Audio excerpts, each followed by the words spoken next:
The antiseptic smell burned my nostrils as I paced the cold linoleum floor, my cheap sneakers squeaking with each anxious step. The hospital corridor lights buzzed overhead, too bright, too harsh against my sleep-deprived eyes. 3 a.m, and Lily's fever hadn't broken. My 4-year-old daughter's tiny body looked even smaller against the stark white hospital sheets, her chestnut curls, just like mine, splayed across the pillow as machines beeped a rhythm that both reassured and terrified me. "Ms. Carter?" The doctor's voice made me flinch. Dr. Patel's expression told me everything before her words could. The tests confirm our suspicions. Lily has aplastic anemia. It's quite advanced.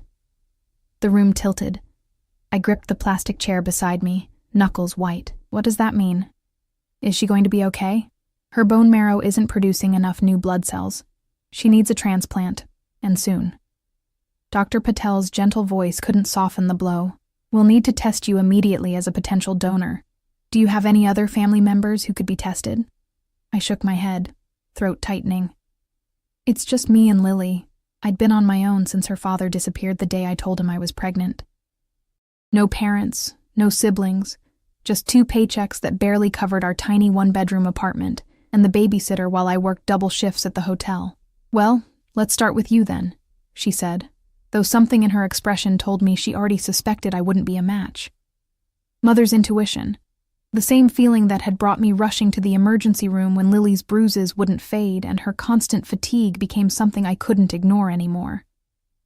Hours blurred together, blood draws, forms, medical terms I couldn't fully understand. Somewhere between dawn and full morning, the worst was confirmed. I wasn't a match. The chances of finding an unrelated donor quickly enough were explained to me in percentages that made my stomach knot. I sat beside Lily's bed as she slept, her skin so pale it seemed translucent under the hospital lights. "We'll start you on immunosuppressive therapy today, Doctor," Patel said, "while we search the donor registry." "And the cost?" I whispered, though I already knew the answer. "Let's focus on treatment first. There are programs, but I knew those programs, the wait lists, the partial coverage. My insurance from the hotel barely covered routine checkups." When Lily woke briefly, I painted on a smile and read her favorite story about the princess who saved herself. She fell back asleep midway through, tiny fingers still clutching mine. I stepped into the hallway, leaned against the cold wall, and finally allowed myself to cry. Silent, shuddering sobs that left me hollow. "Ms. Carter?" A nurse approached, her face pinched with concern.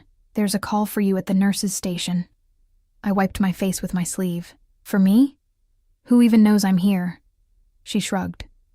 Said it's about Lily's condition. Confused, I followed her to the desk where she handed me a phone receiver. "Hello?" My voice cracked. "Elena." The male voice on the other end was unfamiliar, deep, with the faintest trace of an accent I couldn't place. "I understand your daughter needs a bone marrow donor." I froze. "Who is this?" "Someone who might be able to help." A pause. "I have a potential donor for Lily." "How do you know my daughter's name? How do you know anything about us?" Panic rose in my chest. "I know many things, Elena, including that you're running out of time and options." His tone remained calm, controlled. "My driver is waiting outside the hospital. Eastern entrance. Black Bentley. He'll bring you somewhere we can talk. I'm not going anywhere with a stranger. My daughter is sick." "Your daughter has aplastic anemia. She needs a bone marrow transplant within weeks, not months, and you're not a match." His voice hardened slightly. "I wouldn't waste time asking how I know. The question is whether you want my help." I gripped the counter, my knees suddenly weak. "Why would you help us? You don't know us." A long silence followed. "Let's just say I have my reasons. The car will wait 20 minutes. Your choice." The line went dead. I stared at the receiver, my heart hammering. "Everything okay, hun?" The night nurse looked concerned. I nodded automatically, though nothing was okay. Lily was dying. I was broke. And a mysterious stranger somehow knew details about my daughter's condition that had only been confirmed hours ago. I peeked into Lily's room. She slept peacefully for now, machines tracking her declining health with cold precision. Dr. Patel had been clear. Without a donor match soon, the prognosis was poor. What choice did I really have? 15 minutes later, I'd spoken to the nurses, promising to be back before Lily woke. The eastern entrance was deserted at this hour, save for a gleaming black Bentley idling at the curb. As I approached, a mountain of a man in a tailored black suit emerged from the driver's seat. Without a word, he opened the rear door. The interior smelled of expensive leather. I slid in, clutching my threadbare purse to my chest, suddenly aware of my unwashed hair and the coffee stains on my jeans. "Ms. Carter." The driver nodded in the rearview mirror as he pulled away. "Where are we going?" I asked, trying to keep my voice steady. "Not far." We drove in silence through the sleeping city, moving from the hospital district to downtown, then into the exclusive neighborhood I'd only seen from a distance, where the houses sat behind gates and walls. The Bentley finally turned into a private drive, stopping before an imposing stone mansion with softly lit windows despite the hour. The driver opened my door. "Inside, he's waiting." I followed a stone path to massive double doors that swung open before I could knock. A slim woman with a severe expression gestured me inside. "This way." The entryway alone was bigger than my entire apartment, all marble and crystal under soaring ceilings. My sneakers squeaked embarrassingly on the polished floor as I followed her through to a study where a fire crackled in a fireplace large enough to stand in. "Wait here." The woman left, closing heavy wooden doors behind her. I stood awkwardly, afraid to touch anything. Books lined the walls from floor to ceiling. A massive desk dominated one end of the room, and leather chairs were arranged near the fireplace. Everything spoke of old money and power, things as foreign to me as another language. The door opened soundlessly. I turned. He entered like he owned the air itself, which, in this house, I supposed he did. Tall, with broad shoulders outlined perfectly by what I instinctively knew was a bespoke suit. Dark hair, the kind of thick black that absorbs light rather than reflects it, swept back from a face that belonged in a Renaissance painting. Late 30s, perhaps. He moved with the easy confidence of someone who never questioned his place in the world. But it was his eyes that froze me in place, dark, intelligent, and utterly unreadable as they assessed me. Elena Carter. My name in his voice wasn't a question. "Sit." I remained standing. "Who are you?" A barely perceptible smile touched his lips. "Cautious." "Good." He moved to a sideboard, pouring amber liquid into 2 crystal glasses. "My name is Alexander Vega." The name meant nothing to me. "You said something about a donor for my daughter." I wasn't interested in pleasantries. "How would you know anything about that?" He gestured to the chairs. "Please, sit. You look dead on your feet." Reluctantly, I sank into the leather chair. It was obscenely comfortable after hours of hospital plastic. He handed me a glass I didn't want but took anyway, then sat opposite me, one ankle resting casually on his knee. "I have connections at Memorial. When your daughter was diagnosed, I was informed." "Why would anyone inform you about my daughter?" He took a sip of his drink, studying me over the rim. "I make it my business to know what happens in this city." A chill ran through me. I'd heard whispers from the other maids at the hotel about men who controlled things from the shadows. Men you didn't cross. "You still haven't said why you care." Alexander set his glass down. "Your daughter needs a donor. I have access to someone who's a match." My heart stuttered. "How could you possibly know that? The doctors just ran the tests. I have resources." His gaze remained steady. "The donor is already being prepared. The procedure can happen within days." Hope, dangerous, desperate hope, flared in my chest. Then suspicion doused it. "Why would you do this? What do you want?" Smart question. He leaned forward, elbows on knees. Up close I could smell his cologne, something expensive and subtle. "What I want is simple, Elena. Your time." "My time?" "Your daughter receives the transplant. The finest care. All expenses covered." His voice was matter-of-fact. "In exchange, you come work for me." I nearly laughed. "Work for you? Doing what?" "I clean hotel rooms." "Not anymore." His eyes never left mine. "You'll live here, in the East Wing. Your daughter, too, once she's recovered. You'll attend certain events with me. Be seen. Nothing inappropriate." Understanding dawned slowly. "You want a fake girlfriend?" A shadow crossed his face. "I want a companion who isn't after my money or connections. Someone genuine." "Why me?" The The question escaped before I could stop it. Something flickered in his eyes. Let's say you remind me of someone. I set the untouched drink aside. This is insane. I don't know you. You could be anyone. True. He reached for a folder on the side table and handed it to me. These are your daughter's medical records, including tissue typing. And these, he pointed to another page, are the donor's results. A perfect match. I stared at the papers, medical terms swimming before my eyes. How did you get these? As I said, I have resources. He stood, buttoning his jacket in one fluid motion. The donor is my cousin. He's willing, but there's a condition. You, I realized. Alexander nodded. Me, or more specifically, my wishes. I've been looking for someone like you for some time, Elena. This situation is convenient. Convenient? Anger flashed through me. My daughter is dying, and I'm offering to save her. His voice remained calm. Consider it a mutually beneficial arrangement. I stood, clutching the folder. Then you leave with my best wishes and return to the hospital to wait for the donor registry. His expression hardened slightly. Though with Lily's blood type and ethnic background, the odds aren't in your favor. The truth of his words hit like a physical blow. I'd seen the doctor's face, heard the carefully worded cautions about managing expectations. How long? I asked, hating how small my voice sounded. How long would I have to stay? 1 year. He moved closer, and I fought the urge to step back. Your daughter receives the transplant regardless. I'm not a monster, Elena, but you stay for 1 full year. And then what? Then you're both free to go, with a generous severance. I thought of our apartment with its leaking ceiling and secondhand furniture, of working double shifts while still barely making rent, of Lily's face, growing paler each day. I need to think about this. He nodded, reaching into his pocket and extracting a business card. You have until noon tomorrow. After that, my cousin leaves the country for work. As if summoned by telepathy, the door opened and the severe woman reappeared. The car is ready, sir. Take Miss Carter back to the hospital, Maria. I turned to leave, then paused. How do I know this isn't some elaborate lie? Alexander's expression didn't change. Call the number on the card when you decide.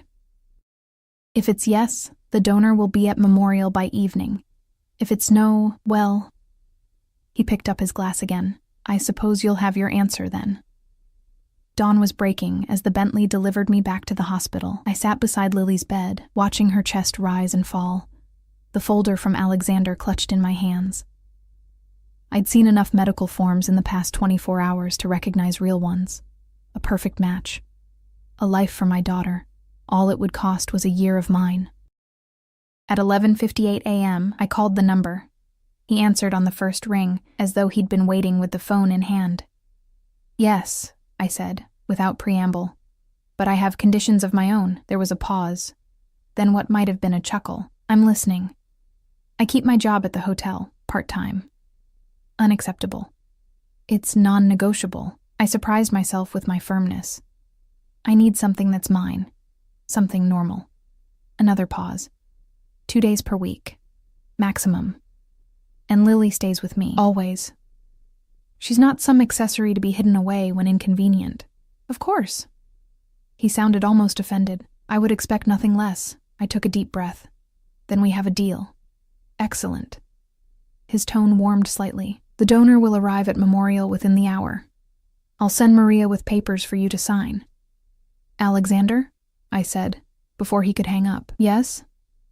If you betray us, if this is some kind of trick, you should know I'll do whatever it takes to protect my daughter. Whatever it takes. This time, I was certain. He laughed, a rich sound that sent an unexpected shiver down my spine. Elena Carter, he said. I'm counting on it. I hung up, staring at Lily's sleeping face, wondering what devil's bargain I'd just made. And with whom. The next 48 hours passed in a blur of medical jargon, consent forms, and the constant beeping of hospital monitors. True to Alexander's word, the donor, a slender, serious man who looked vaguely related to him, arrived at Memorial within the hour after my call. He nodded politely when we were introduced, but said little. I couldn't decide if his silence was respect or disdain for the woman who'd made a deal with his powerful cousin. Dr. Patel couldn't hide her shock at our sudden stroke of luck. A perfect match appearing out of nowhere is unusual, she said, eyeing me carefully as we stood in the hallway outside Lily's room, especially one willing to donate immediately. I focused on the clipboard in my hands. I reached out to some distant relatives. She didn't believe me, I could tell. But the match was real, the paperwork impeccable.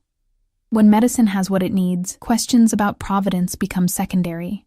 The transplant procedure was scheduled for the following morning. I spent that night curled uncomfortably in the chair beside Lily's bed, watching her sleep, wondering if I'd sold us into some elegant form of captivity or saved her life. Perhaps both. "Mommy?" Lily's voice, raspy from sleep, pulled me from an uneasy doze just before dawn. I leaned forward, brushing hair from her forehead. "I'm here, sweetheart." Her small face was serious in the dim light. "The nurse said I'm getting new blood today." Something like that. I tried to smile. "Special cells that will help you make your own healthy blood again." She considered this with the gravity only a 4-year-old can muster. "Will it hurt?" "You'll be sleeping, honey. When you wake up, it'll already be done." "And then I'll be all better?" My throat tightened. "Not right away. It takes time. But yes, then you'll be better." She nodded, accepting this with a child's faith. "Can we go home after?" Home. Our cramped apartment suddenly seemed like paradise compared to what waited at Alexander's mansion. "Not right away," I said carefully. "We're going to stay somewhere else for a while. Somewhere nice, where people will help take care of you while you get better. Like a hotel? Even fancier than the hotel where Mommy works." She smiled, revealing the gap where she'd lost her first tooth just weeks ago. "Will you still tell me stories?" "Every night," I promised, taking her small hand in mine. "That won't ever change." Later, as they wheeled Lily toward the operating room, a nurse handed me a cup of terrible coffee and a sympathetic smile. "The waiting's the hardest part," she said. I nodded, unable to tell her that waiting was all I'd been doing. Waiting tables, waiting for payday, waiting for Lily's father to become a man he never would, now waiting to begin a year of my life that belonged to a stranger. I was still in the waiting room, staring blankly at a muted TV, when I felt someone sit beside me. The subtle scent of expensive cologne registered before I turned to see Alexander Vega, looking impossibly put together in a charcoal suit despite the early hour. "The procedure is going well," he said without preamble. I straightened, suddenly self-conscious of my rumpled clothes and unwashed hair. "How do you know that?" "I have someone in the operating room." At my alarmed look, he added, "An anesthesiologist I trust. He's monitoring everything." Of course he had someone. Alexander Vega seemed to have someone everywhere. "You didn't need to come," I said, unsure whether I was annoyed or relieved by his presence.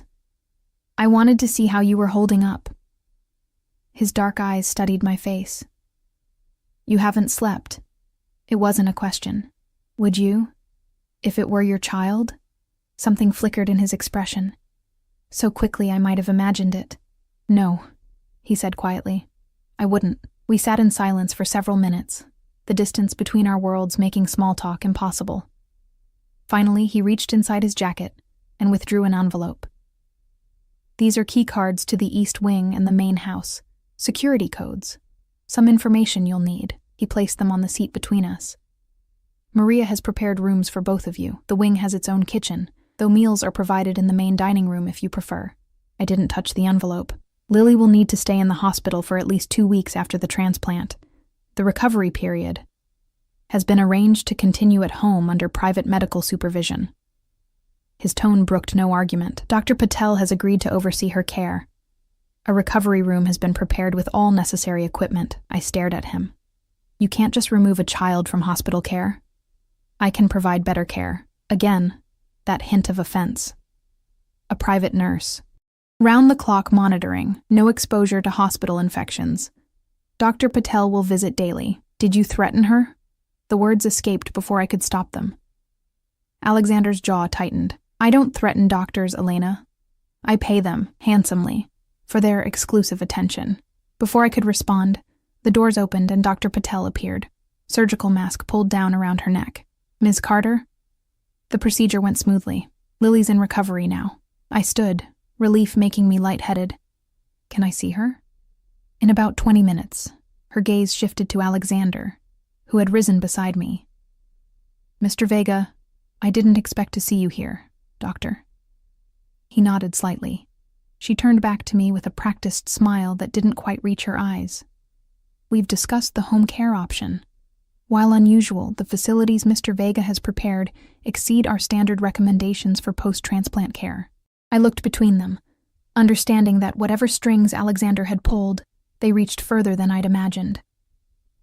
I'll see you in recovery, Dr. Patel said, and with another glance at Alexander, disappeared through the doors. What did you do? I asked when we were alone again. Funded a new pediatric research wing. He straightened his already perfect cuffs. Memorial has been trying to secure financing for years, in exchange for letting Lily go. In exchange for allowing her to receive superior private care. He met my gaze directly. The recovery period is crucial, Elena.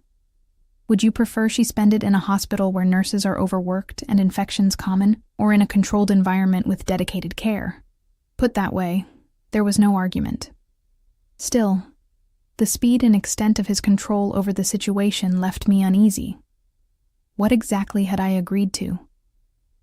I need to see my daughter, I said finally. He nodded, reaching for his phone. My car will be waiting when she's cleared for transport. The nurse and medical equipment are already en route to the house. As he turned to leave, I found my voice again. Alexander? He paused. Thank you. For the donor. Whatever else happens, thank you for that. His expression softened almost imperceptibly. Get some rest, Elena. You start your new life tomorrow. 3 days later, Lily and I were installed in the east wing of Alexander's mansion. True to his word, a recovery room had been transformed into a medical suite that would make most hospitals envious. Lily, still weak but improving daily, was delighted by the enormous windows overlooking gardens and the tablet loaded with every children's movie and game imaginable. Is this a castle, Mommy? She asked our first night, as I tucked her into a bed that could have fit 4 of her. Sort of, I said, smoothing her hair. We're going to stay here while you get better. Is the man with the serious face a king? I smiled despite myself. What man, sweetheart? The one who came to check on me. He looks like the pictures of kings in my books. All tall and... She scrunched her face, searching for the word. Important. Alexander. I hadn't seen him since the hospital, though I knew he was in the house. He's not a king. He owns this house. He's letting us stay here. Is he nice? A complicated question. He helped make you better, I said carefully. That was nice. She nodded, accepting this child's logic, then yawned widely. Story time, I said, grateful for the change of subject. Which one tonight? The princess one, she murmured, eyes already drooping. But the scary part with the dragon, too. I'd barely finished the story when she drifted off, her breathing deep and even. I sat watching her, still marveling at the color returning to her cheeks. Whatever deal with the devil I'd made, seeing her improve made it worthwhile. A soft knock at the door made me turn. Maria, Alexander's severe-looking housekeeper, stood in the doorway. Mr. Vega requests your presence for dinner, she said, her tone making it clear this was less request than command. I glanced down at my jeans and sweater. I'm not really dressed for... Suitable attire has been provided in your dressing room. The nurse will stay with Miss Lily. Her expression softened fractionally. She's doing well. You should eat. 30 minutes later, freshly showered and wearing a simple black dress I'd found hanging in a closet bigger than my bedroom at home, I followed Maria through the main house. Each room we passed seemed designed to emphasize the gulf between Alexander's world and mine. Priceless art, antique furniture, soaring ceilings. Money, but old money, the kind that whispered rather than shouted. The dining room continued the theme, a table that could seat 20 held settings for just 2 at one end. Candles flickered in silver holders taller than my forearm. Alexander stood as I entered, impeccable in a tailored shirt, no tie, dark trousers. "Elena? You look rested." Amazing what actual sleep can do. I remained near the doorway, suddenly awkward. "Maria said you wanted to see me. I thought we should discuss expectations." He gestured to the chair across from his. "And I assumed you'd be hungry." As if on cue, a man in a dark suit appeared with a bottle of wine. Another followed with plates of something that smelled incredible. I sat, placing the linen napkin carefully in my lap. "Is this how you always eat? Full service for an ordinary dinner?" A ghost of a smile touched his lips. "Is this an ordinary dinner?" Point taken. Nothing about this situation was ordinary. The wine was poured, the food served. I waited until we were alone before speaking again. "What expectations did you want to discuss?" Alexander took a sip of wine, studying me over the rim of his glass. "You agreed to be my companion for social events. The first is this Saturday." I nearly choked on my water. "This Saturday? Lily's barely—" "Will be perfectly fine with her nurse for a few hours," he finished smoothly. "It's a charity gala. We'll be photographed arriving together. You'll be introduced as my guest. That's all that's required. And if I refuse?" His expression cooled. "That would be disappointing, especially after the considerable arrangements made for your daughter's care." The reminder of my debt hung between us like an invisible chain. I pushed food around my plate, appetite gone. "What am I supposed to wear to a charity gala?" "Maria will arrange a fitting tomorrow. Everything will be provided. Everything will be provided." Those words echoed in my mind as I followed a stone-faced Maria through a series of high-end boutiques the next afternoon. A car had arrived promptly at 10, whisking us to the city's exclusive shopping district where, it seemed, Alexander had accounts everywhere. Salespeople fawned over us, or rather, over the Vega name, bringing champagne I didn't drink, and speaking in hushed tones about Mr. Vega's preferences. "I can choose my own clothes," I muttered to Maria after the third boutique, where a rail of pre-selected evening gowns awaited my arrival. Maria's expression remained impassive. "Mr. Vega is particular about appearances, so I'm just a mannequin to be dressed up?" I fingered the delicate beading on a midnight blue gown that probably cost more than 6 months' rent. "You are representing him," she corrected, her tone softening slightly. "The world he moves in, it notices everything." By late afternoon, I had a gala dress, shoes, jewelry, on loan, Maria emphasized, and a lingering sense of being transformed into someone I didn't recognize. The woman in the boutique mirrors, draped in silk and diamonds, looked nothing like Elena Carter, single mother and hotel maid. She looked like she belonged in Alexander Vega's world. That thought troubled me all the way back to the mansion. "Is Lily okay?" I asked as soon as we returned, the shopping bags whisked away by silent staff. "The nurse reports she had lunch, watched movies, and took her medications on schedule," Maria replied. "She's napping now." I nodded, relieved but still anxious to see her. As I turned toward the east wing, Maria cleared her throat. "Mr. Vega would like you to join him for drinks on the terrace at 7. Again, the phrasing suggested option where none existed. "Fine," I said, too tired to argue. "I'll be there." Lily was indeed sleeping when I checked on her. Her breathing deep and even, cheeks flushed with healthy color.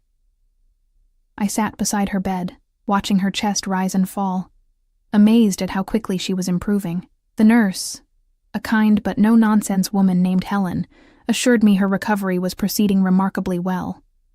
"The donor match was exceptional," she said, checking Lily's vitals with practiced efficiency.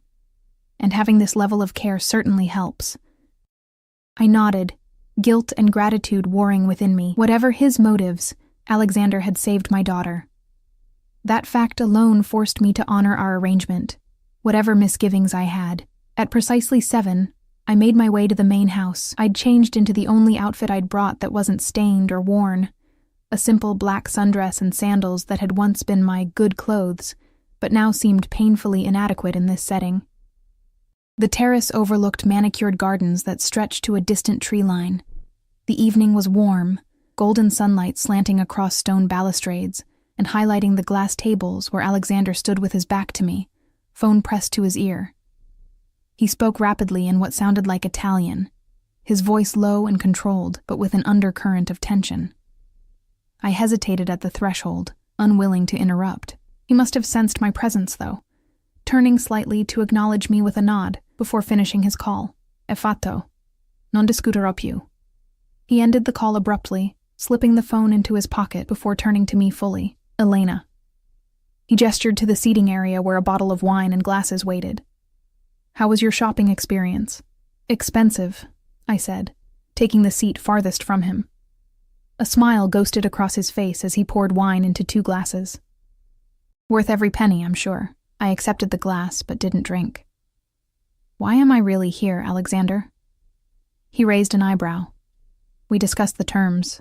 My companion for social events. "There are escort services for that sort of thing." His expression hardened. "That's not what this is." "Then what is it?" I leaned forward. "Why me? Why not someone who actually belongs in your world?" Alexander studied me for a long moment, then set his glass down. "Perhaps because I'm tired of people from my world, as you put it." "What does that mean?" "It means every woman I meet has an agenda." He spoke matter-of-factly. "They want my money, my connections, or the status of being with someone like me. They research me before we meet. They know exactly what to say, what to wear, how to act." "And I don't?" I couldn't keep the skepticism from my voice. "You looked me in the eye and threatened me," he said, something like admiration coloring his tone. "Even after I offered to save your daughter, that interested me. I remembered our phone call, my desperate bravado. I was just trying to protect Lily." "Exactly." He leaned back, dark eyes assessing me. "You weren't trying to impress or manipulate me. Your priority was your child, not me." "That's refreshing." I sipped the wine, considering his words. "So I'm here because I don't care about being here? You're here because you're authentic."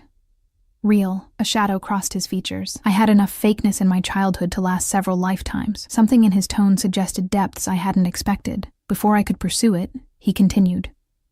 "The gala on Saturday benefits children's medical research. The foundation was established by my mother before she died." His voice was carefully neutral. "It's important to me. I need someone beside me who won't embarrass me or try to leverage the connections there." "And you think that's me? I don't know which fork to use for salad." "You'll learn." He stood, moving to the balustrade to look out over the gardens. The rest, the authenticity, can't be taught. I watched him, this enigmatic man who'd upended my life, wondering what experiences had shaped him. What made someone with his power and wealth seek out someone like me? "Is Lily's father in the picture?" The question came abruptly, though his tone suggested he already knew the answer. "No." I set my glass down harder than intended. He disappeared as soon as I told him I was pregnant. Alexander turned, his expression darkening. "His name?" "Why? Planning to hunt him down?" "Perhaps." Something in his voice made me believe him. "It doesn't matter. Lily and I have managed fine without him. Until she got sick." The brutal truth of those words stung. "Yes. Until then." He moved back to his seat, closer to me this time. "Tell me about him." "There's not much to tell." Mark worked at the same hotel when I first started. He was charming, attentive. I shrugged, the pain long dulled to a familiar ache. When I got pregnant, he said he needed time to think. His thinking apparently involved emptying our shared account and leaving town. "He stole from you?" Alexander's voice had taken on a dangerous edge. "It was years ago." "That's not an answer." I met his gaze directly. "Yes, he stole from me. About $4,000. Our entire savings. I was 22, pregnant, and suddenly homeless. Happy? No." His jaw tightened. Men who abandon their children deserve particular consequences. Something in his expression made me shiver. "It's in the past." "Perhaps." He didn't sound convinced. We sat in silence for a moment, the setting sun casting long shadows across the terrace. Finally, I asked the question that had been nagging at me. "The donor, Your cousin. Why was he willing to help? Alexander's expression shuddered. Family obligations. That's all? In my family, when I ask for something, it's provided. His tone left no room for further discussion. How is Lily recovering? I allowed the change of subject. Better than expected. The nurse says she might be able to move around more tomorrow. Good. He nodded, seeming genuinely pleased. The gardens are pleasant for a child. Security has been instructed to ensure you both have privacy while outside. The reminder of the security surrounding us, both protection and subtle imprisonment, dampened the momentary connection I'd felt. The staff are talking, I said suddenly. About why I'm here. Alexander seemed unsurprised. People always talk. They think I'm your mistress, and that bothers you? Shouldn't it? I challenged. I have a daughter who asks questions. He considered this. Tell them, and Lily, whatever makes you comfortable, that you're a guest, a friend. The arrangement is between us, Elena. Before I could respond, his phone buzzed. He glanced at it, his expression hardening. I need to take this. He stood, already moving away. Maria will show you the dress options for Saturday. Choose whichever you prefer. And just like that, I was dismissed. The brief window into Alexander Vega closing as abruptly as it had opened. Saturday arrived with military precision. A hairstylist and makeup artist appeared in my rooms at noon. The gown, a deep emerald silk that flowed like water, was delivered pressed and perfect. Jewelry followed, emeralds and diamonds that made me afraid to move.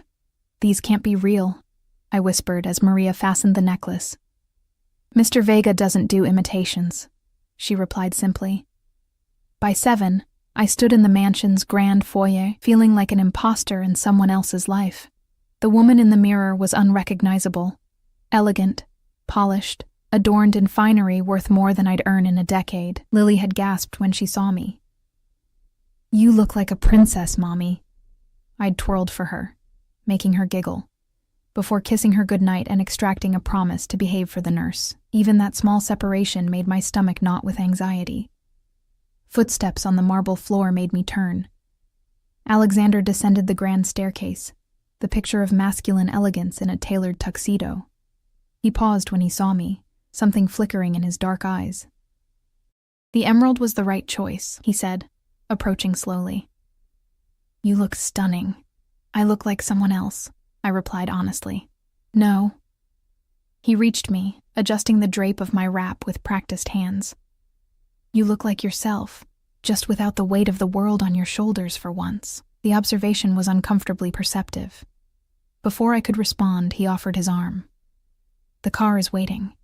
Remember, tonight you're simply my guest. Nothing more is expected. The drive into the city passed in relative silence. I stared out the window, trying to calm my nerves, very aware of the powerful man beside me. Only when the car slowed near a brilliantly lit hotel did Alexander speak again.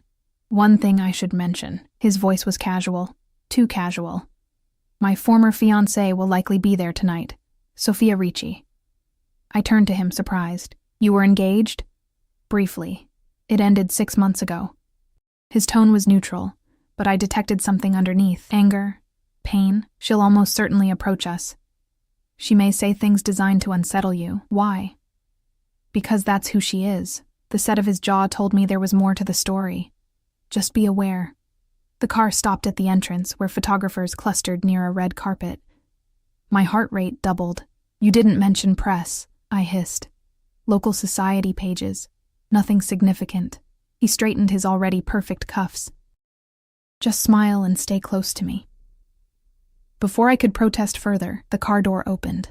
Alexander emerged first, then extended his hand to me. The camera flashes began immediately. I took his hand, focusing on not tripping as I stepped onto the carpet. His fingers tightened around mine. Breathe, Elena, he murmured, his lips close to my ear. You're doing fine. We moved forward, his hand now resting at the small of my back, a gesture both protective and possessive. More flashes. Questions called out. Mr. Vega, who's your date? Alexander, over here. He guided me forward without responding, his expression pleasant but reserved. I mimicked his composure, though my heart hammered against my ribs. At the entrance, he leaned close again. "First test passed," he said, his breath warm against my skin. Now for the wolves inside. The ballroom was a sea of wealth and privilege, women draped in couture and jewels, men in impeccable tuxedos, all moving through the space with the easy confidence of those born to it. Crystal chandeliers cast warm light over marble floors and ice sculptures. A string quartet played something classical that I couldn't name, but recognized from movies about people far removed from my reality. Alexander's hand remained at the small of my back, steady and warm as he guided me through the crowd. People parted before him like water, nodding respectfully, some brave enough to offer greetings. He responded with practiced politeness, introducing me simply as Elena, without explanation, the omission somehow emphasizing my importance rather than diminishing it. Alexander Vega. A silver-haired man approached, hand extended. "The Foundation is grateful for your continued support." "Senator?" Alexander shook his hand. "My mother's work deserves to continue." "Indeed." The senator's gaze shifted to me, curious but polite. "And who might this lovely woman be?" "Elena Carter." Alexander's hand pressed slightly firmer against my back. "Elena, Senator Williams serves on the Foundation's board of directors." I extended my hand as I'd seen others do. "It's nice to meet you, Senator. The pleasure is mine." He smiled, though his eyes assessed me with politician's calculation. "I don't believe we've seen you at these events before." "The first time," I managed, acutely aware of my accent compared to the cultured tones around me. "Elena's daughter recently underwent a bone marrow transplant," Alexander said smoothly. "Her recovery is why tonight's fundraising is particularly meaningful to us." The senator's expression softened with what seemed like genuine sympathy. "I'm sorry to hear that. Is she improving?" "Yes," I said, surprised and touched by Alexander's tactical truth. "The transplant was successful. She's recovering well. Wonderful news." The senator glanced between us, clearly recalibrating whatever assumptions he'd made. "I hope we'll see more of you both." As he moved away, I gave Alexander a questioning look. That was almost honest. A ghost of a smile touched his lips. "The most convincing lies contain truth, Elena." We moved deeper into the room, pausing to speak with various dignitaries and wealthy patrons. Alexander handled each interaction with smooth confidence, occasionally offering details about me that walked the line between truth and fiction. I was a single mother. My daughter had been ill. I was staying with him during her recovery. All true, yet arranged to imply a relationship beyond our business arrangement. "You're a natural," he murmured as we accepted champagne from a passing waiter. "They're intrigued. Because they're trying to figure out what someone like you is doing with someone like me," I replied, maintaining my smile for watching eyes. "No." His dark gaze held mine. "Because you're not trying to impress them. And that's refreshing in this crowd." I took a sip of champagne to hide my confusion. For a man who'd essentially purchased my company, Alexander seemed genuinely appreciative of my authenticity. Before I could dwell on this contradiction, a ripple of whispers spread through the crowd nearby. Alexander's posture stiffened almost imperceptibly. "She's here," he said, his voice dropping lower. I didn't need to ask who. The woman approaching us commanded attention without effort, tall and slim in a crimson gown that clung to her perfect figure. Dark hair swept into an elegant updo that highlighted aristocratic features. She moved like a panther, powerful and dangerous, her eyes, cold and assessing, fixed on Alexander with laser intensity. "Alexander." Her voice was honey poured over ice. "How nice to see you supporting the cause. It's been, 3 months?" "Sophia." His tone remained pleasant, though I felt tension radiating from him. "I wasn't aware you were in town. Clearly." Her gaze slid to me, taking in every detail with surgical precision. "Aren't you going to introduce me to your friend?" The slight pause spoke volumes. Alexander's jaw tightened. "Sophia Ricci, Elena Carter." He kept the introduction minimal. "Sophia's father is a business associate." Among other things, Sophia's smile didn't reach her eyes. "Alexander and I have known each other since childhood. We were practically promised to each other, weren't we, darling?" Alexander didn't rise to the bait. Elena's daughter recently underwent a successful bone marrow transplant. She's staying at the estate during recovery. Sophia's perfectly sculpted eyebrows rose. How charitable of you. Her attention returned to me, gaze sharpening. And what exactly did you do before becoming Alexander's houseguest? The implication was clear. I lifted my chin, refusing to be intimidated. I work at the Grand Metropolitan Hotel. As what exactly? Management? Her tone suggested she knew that wasn't the case. Housekeeping, I said clearly, watching her eyes widen fractionally. I clean rooms. A predatory smile spread across her face as she turned back to Alexander. My. How your tastes have simplified. Alexander's expression remained impassive, but I felt his hand at my back tense. Elena has more integrity in one day than most people in this room demonstrate in a lifetime, present company included. Sophia's smile faltered, always the knight in shining armor. She leaned closer, lowering her voice. Tell me, does she know why you really brought her here? About your little problem? I think we've exchanged enough pleasantries, Alexander said coolly. Enjoy your evening, Sophia. He guided me away, his hand now firmly at my waist. I could feel the tension in his body, controlled but unmistakable. What did she mean? I asked quietly when we were out of earshot.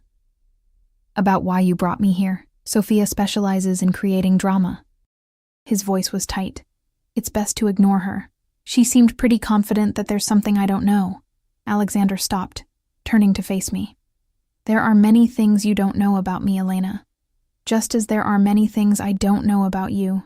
That's the nature of our arrangement.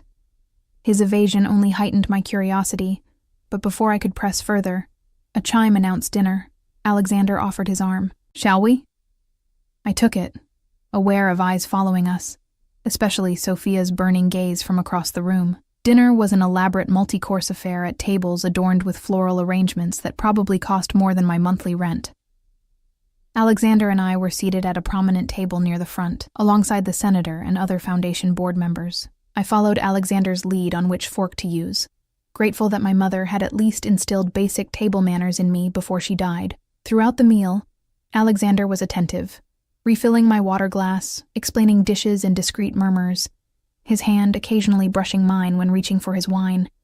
To any observer, we appeared to be a couple, comfortable, intimate, connected. His performance was flawless, yet I caught him watching Sophia more than once, his expression unreadable. She held court at a table across the room, laughing too loudly, touching the arm of a handsome man beside her whenever Alexander glanced their way. The theater of former lovers, each pretending indifference while hyper-aware of the other. After dinner came speeches about the Foundation's work. Alexander was called to the podium, his presence commanding immediate silence from the crowd. He spoke eloquently about his mother's vision, the children helped by the Foundation, the ongoing need for research funding. In that moment, he seemed genuinely passionate, not the calculating businessman I'd come to know. My mother believed that every child deserves a fighting chance, he said, his voice carrying through the hushed room. No parent should have to choose between treatment for their child and financial ruin. Our eyes met across the room, and something passed between us, an acknowledgement of the irony. He had saved Lily, yes, but at a price. A different kind of debt. When he returned to our table, applause still echoing, I leaned closer. You really care about this, don't you? My mother died of leukemia when I was 14, he said quietly, after watching her fight for 2 years. So yes, I care. The revelation stunned me. It was the most personal thing he'd shared, offered without calculation or apparent motive. Before I could respond, the orchestra began playing, signaling the start of dancing. Alexander stood, offering his hand. Shall we?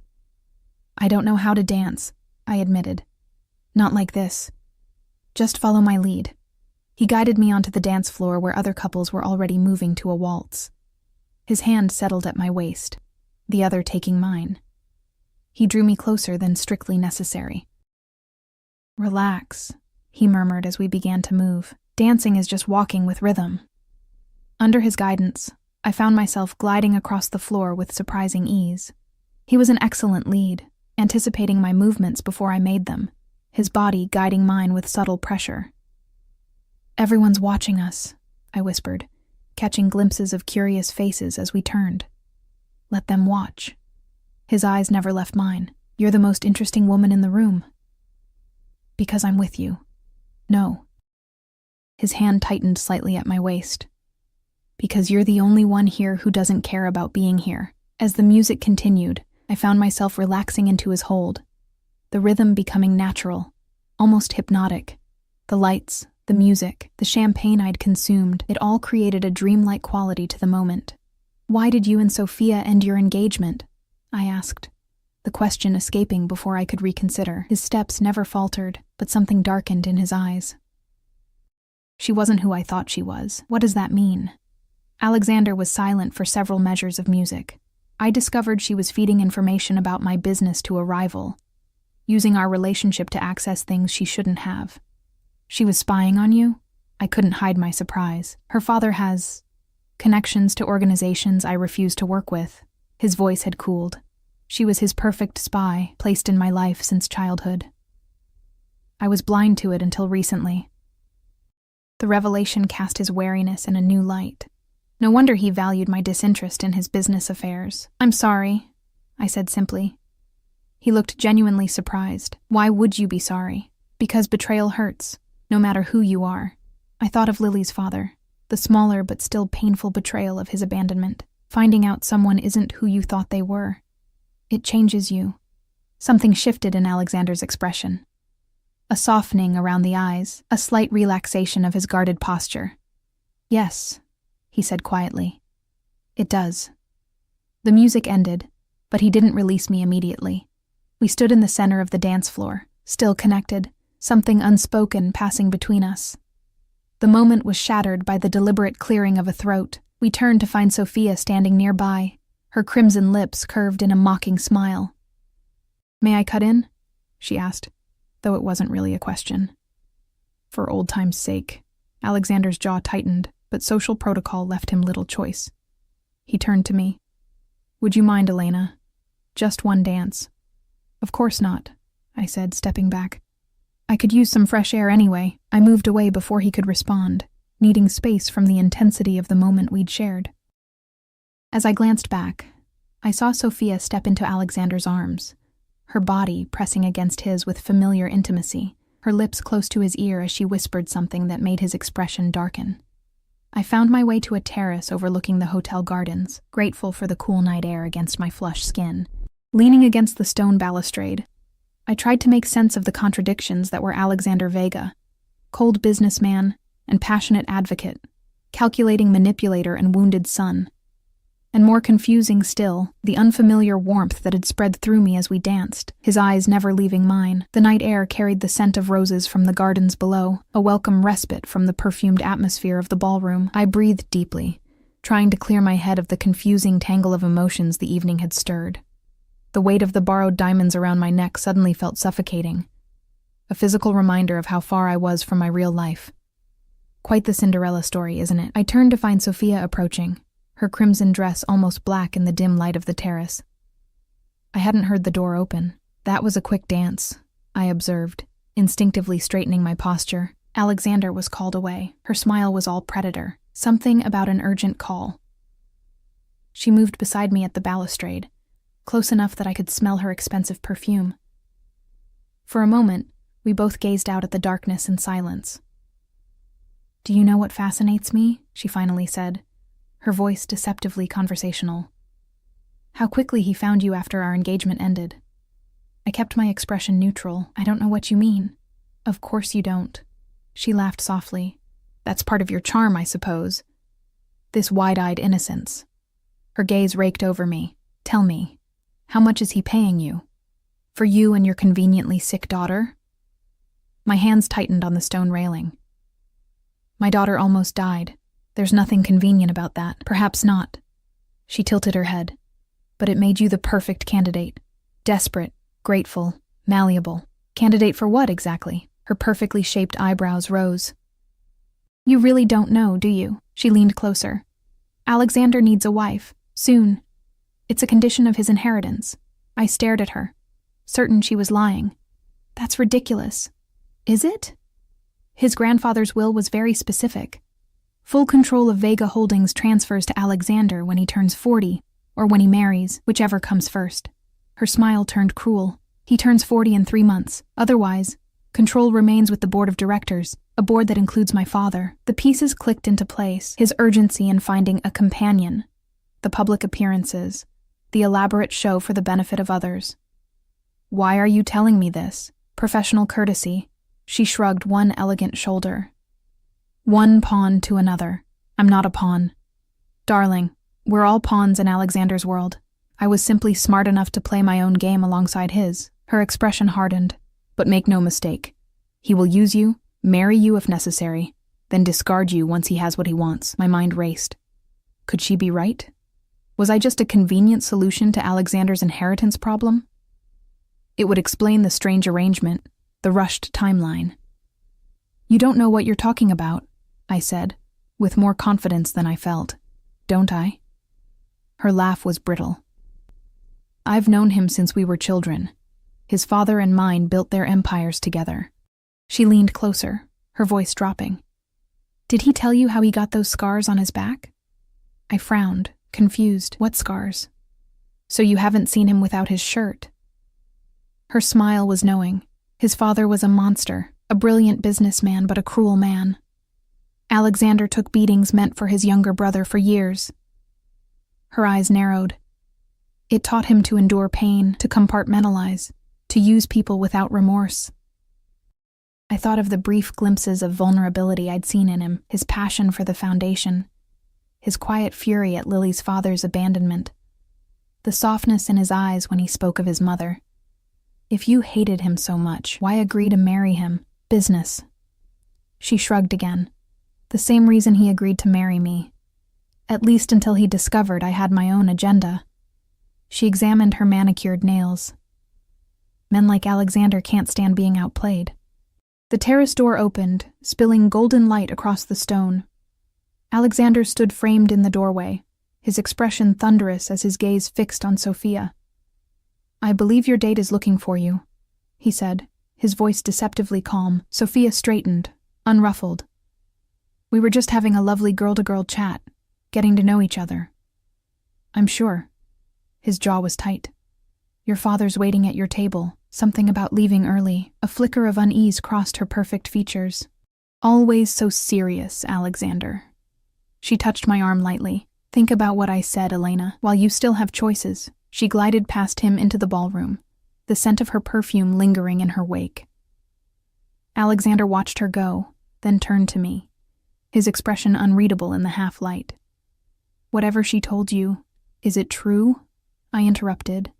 About the inheritance? His silence was answer enough. So I'm just part of your plan to secure your fortune. The hurt in my voice surprised me. A convenient solution to your deadline problem. Alexander moved closer, his eyes never leaving mine. It's not that simple. Explain it to me then. I crossed my arms. Make me understand why you didn't tell me the real reason you needed a companion.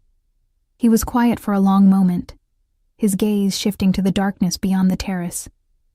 When he spoke, his voice was lower than usual, stripped of its usual controlled confidence. My grandfather built Vega Holdings from nothing. My father expanded it, but through methods my grandfather wouldn't have approved of. His profile was sharp against the night sky. Before he died, my grandfather added codicils to his will, safeguards to ensure the company wouldn't continue down my father's path. Marriage or turning 40, I said. That doesn't explain why you didn't tell me. Would you have believed me? A wealthy man claiming he needed to marry for his inheritance? His laugh was without humor. It sounds like a bad movie plot. So instead you crafted this elaborate charade, making me think you just needed arm candy for events. I needed someone real, Elena. He turned to face me fully. Someone who wouldn't be with me for the money or power. Someone who would make the board believe this was genuine, because Sophia betrayed you. The pieces continued falling into place. You couldn't trust anyone from your world, so you found someone desperate enough from outside it. A muscle in his jaw ticked. I found someone with integrity. Someone who would do anything for her child. Someone, he hesitated. Someone I could trust precisely because she had no interest in my world. And when your birthday passes, when you secure your inheritance, what happens to me and Lily then? You'll be taken care of. He stepped closer, generously, as we agreed. And if I walk away now, if I take Lily and leave tonight, his expression tightened. You won't. Because of our deal? Because Lily needs continued medical care. His voice was gentle but firm. Care I can provide better than any alternative available to you. The truth of his words stung. He had me trapped not by force or threats, but by my own desperate love for my daughter. This was never about me being authentic or refreshing, I said bitterly. It was about finding someone with no power to betray you. It started that way, he acknowledged, surprising me with his honesty. But it's become more complicated. Complicated how? He stepped closer, close enough that I could feel the heat of him in the cool night air. You fascinate me, Elena, your strength, your devotion to your daughter, the way you look at me like I'm just a man, not a Vega. His proximity was distracting, my body responding traitorously to his nearness. I stepped back, needing distance to think clearly. I want to go back to the house, I said. I need to check on Lily. Alexander nodded, not pushing further. I'll have the car brought around. The ride back to the mansion passed in tense silence. I stared out the window, turning Sophia's revelations and Alexander's partial confirmations over in my mind. The man beside me was still largely a mystery. Powerful, controlling, yet capable of genuine compassion. The man who had saved my daughter's life, but under terms that served his own interests first. As the car pulled through the mansion gates, Alexander finally spoke. I never intended to hurt you, Elena. But you were willing to use me, I replied, my voice tired rather than angry. We're using each other. His honesty was almost brutal. You need Lily's care. I need what you can provide. The difference is, I've been transparent about what I want from you. Except for the small detail about needing a wife. His mouth tightened. That wasn't part of our original arrangement. And now? He didn't answer immediately, his gaze fixed on the darkened mansion ahead. Now I'm asking you to consider it. My heart stuttered. You can't be serious. Deadly serious. He turned to face me. Marry me, Elena. For 1 year. Everything else remains the same. The medical care for Lily, the separate living arrangements if you prefer. After a year and a day, we divorce. You receive $5 million and a house in your name.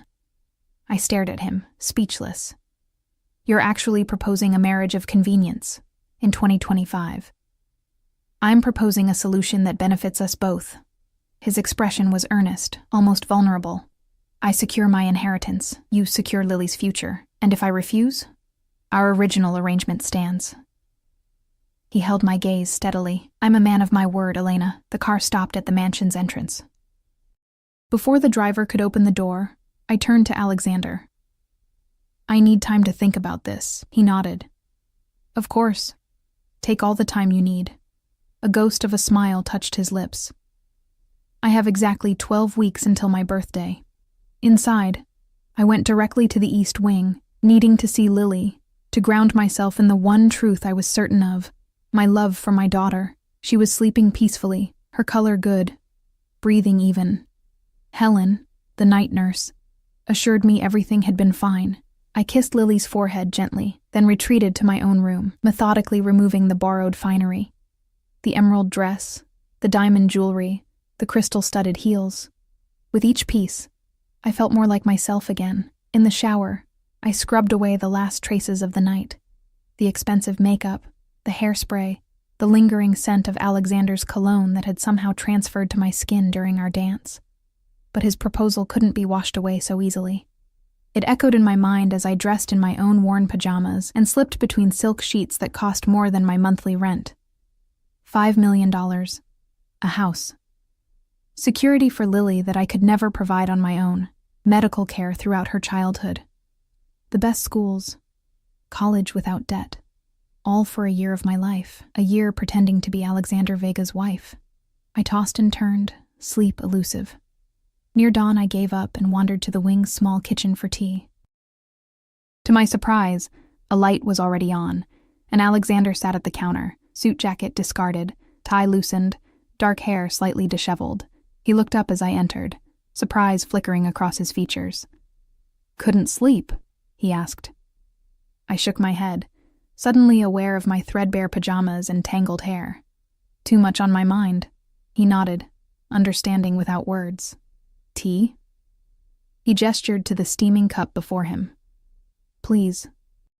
He rose to prepare it, his movements surprisingly domestic, for a man who likely had staff to perform every task. We were silent as he steeped the tea, added honey without asking how I took it.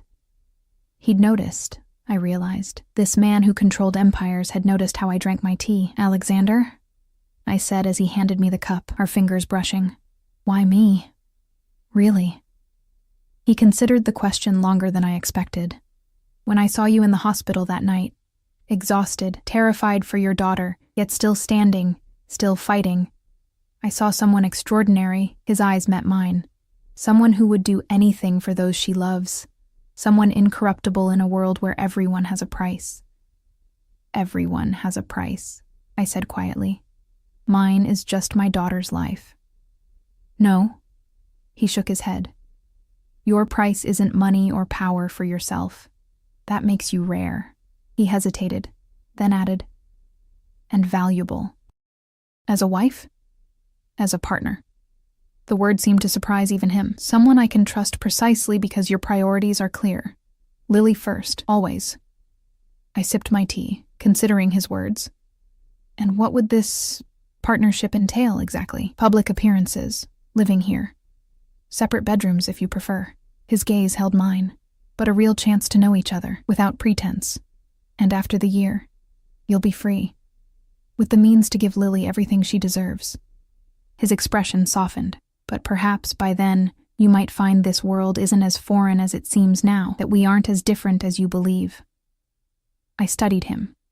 This complex, controlled, powerful man who had upended my life, saved my daughter, and now offered a devil's bargain too tempting to dismiss. "I'll give you my answer in the morning," I said finally. He nodded, accepting this. As I turned to leave, he spoke again. "Elena?" I paused at the doorway. "Whatever you decide, I want you to know." He hesitated, vulnerability flashing briefly across his features. "You've reminded me what it means to care about something beyond business, beyond power.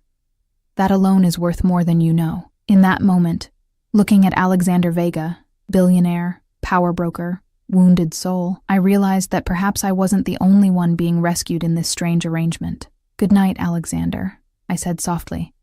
"Good night, Elena." As dawn broke over the gardens, I sat beside Lily's bed, watching her peaceful sleep, her chest rising and falling with healthy breaths. I thought of the future stretching before us, uncertain, precarious if we left this place, secure but complicated if we stayed. When she opened her eyes, smiling sleepily up at me, I knew my answer, had perhaps known it all along. Later that morning, I found Alexander in his study, already immersed in work despite the early hour. He looked up as I entered, his expression carefully neutral. "I've made my decision," I said, my voice steady. He set down his pen, giving me his full attention. "And?" "Yes." I met his gaze directly. 1 year. For Lily's future."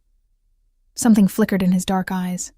Relief, satisfaction, and perhaps something deeper I wasn't ready to name. "For Lily," he agreed, rising from his desk. "And perhaps by the end, for us as well." As he crossed the room toward me, his expression softening into a genuine smile I'd rarely seen, I realized that this bargain, born of desperation, necessity, and calculation, had somehow opened the door to something neither of us had anticipated.